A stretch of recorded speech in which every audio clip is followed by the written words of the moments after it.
नमस्कार विद्यार्थियों, मैं सिंबूराम, सहायक आचार्य हिंदी, राजकीय महाविद्यालय अटरू 12। प्रिय विद्यार्थियों, इस वीडियो में हम उद्धव शतक के अंतर्गत प्रतीक योजना का अध्ययन करेंगे। प्रतीक का सामान्य अर्थ होता है संकेत या चिन्ह। काव्य रचना में प्रतीक तत्वों का समावेश इसी दृष्टि से किया जाता है। साहित्य में इनके अर्थ का अत्यधिक विस्तृत भाव लिया जाता है। काव्य में प्रतीक विधान किसी भावधारा को प्रभावपूर्ण ढंग से प्रकट करने के लिए अपनाया जाता है। उद्धव शतक में प्रतीक योजना। उद्धव शतक कृष्ण भक्ति काव्य धारा की भ्रमर गीत परंपरा की एक अनूठी रचना है। अतः कृष्ण काव्य में अर्थात श्रीमद् भागवत में जो प्रतीक ग्रहण किए गए हैं वह ही ज्यों के त्यों उद्धव शतककार जगन्नाथ दास रत्नाकर ने स्वीकार कर लिए हैं। इस दृष्टि से भगवान श्री कृष्ण पर ब्रह्म के प्रतीक हैं। राधा आनंद प्रचारिणी शक्ति का प्रतीक है। गोपियां आत्मा का प्रतीक है। उद्धव अहंकारी ज्ञानी भक्त का प्रतीक है। मुरली ब्रह्म की मोहिनी शक्ति का प्रतीक है।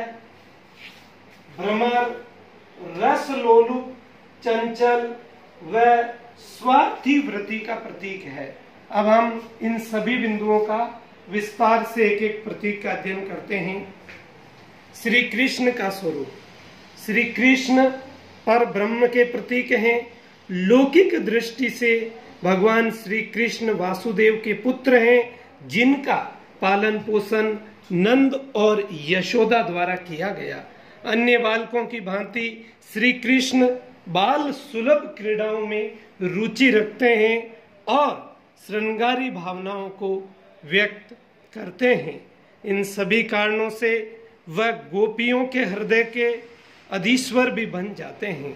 किंतु वास्तविक रूप से देखा जाए तो भगवान श्री कृष्ण पर ब्रह्म के प्रतीक हैं। उपनिषदों, पुराणों तथा समस्त भारतीय साहित्य में उनके इसी रूप का चिंतन देखा जाता है और भ्रमर गीत परंपरा के प्राय सभी कवियों ने श्री कृष्ण की अलौकिकता और असाधारणता की ओर ही संकेत किया है। उद्धव शतक में भी जगन्नाथ दास रत्नाकर ने उन्हें अलौकिक रूप में चित्रित किया है। दूसरा, राधा जो आनंद प्रचारिणी शक्ति का प्रतीक है। राधा का स्वरूप लौकिक दृष्टि से राधा वृषभानु की पुत्री और श्री कृष्ण की प्रेयसी हैं, जो प्रेम विरह में व्यतीत रहती हैं, लेकिन वास्तविक रूप से वे भगवान श्री कृष्ण के साथ संबद्ध की जाती है। वैष्णव धर्म के आचार्य वल्लभ निम्बार्क तथा अन्य आचार्यों ने भी इसे भगवान की हृदयनी शक्ति कहा है। यही कारण है कि सभी कृष्ण भक्तों ने राधा को आनंद प्रचारिणी शक्ति के रूप में ग्रहण किया है। उद्धव शतक में भी रत्नाकर जी ने राधा का यही प्रतीकात्मक रूप दर्शाया है। अगला, गोपियां जो आत्मा का प्रतीक हैं।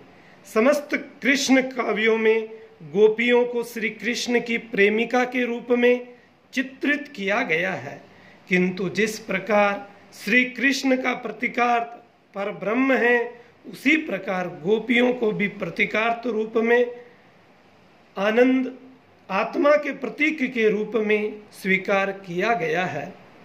श्री कृष्ण और गोपियों का अनन्य संबंध माना गया है।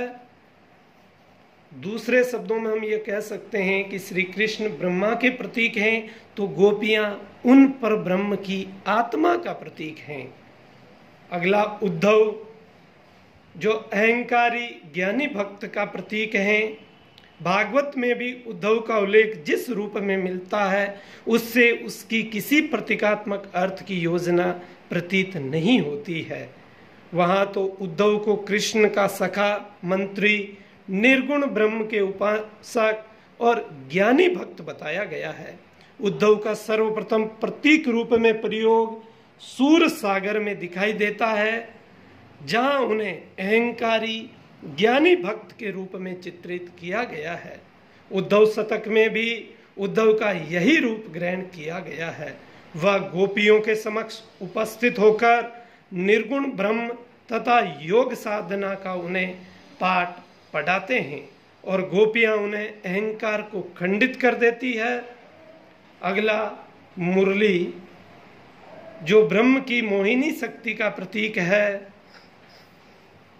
और जिस प्रकार मुरली को वेणु कहा गया है और वेणु के 7 छिद्र होते हैं जो भगवान के ऐश्वर्य, वीर्य, यश, श्री, ज्ञान, वैराग्य आदि के द्योतक हैं।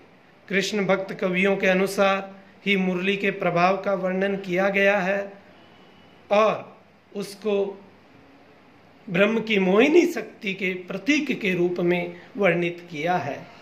अगला भ्रमर, रसलोलुप, चंचल व स्वार्थी प्रवृत्ति का प्रतीक।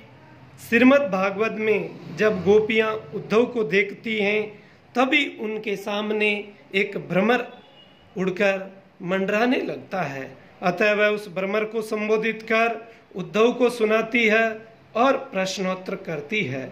इसी वर्णन को लेकर कृष्ण भक्त कवियों ने उद्धव गोपी संवाद को भ्रमर गीत नाम दिया है। इस प्रकार भ्रमर रसलोलुप, चंचल व स्वार्थी प्रवृत्ति का प्रतीक है। इस प्रकार इस वीडियो में हमने उद्धव शतक में जो प्रतीक योजना है उसका विस्तार से अध्ययन किया। धन्यवाद।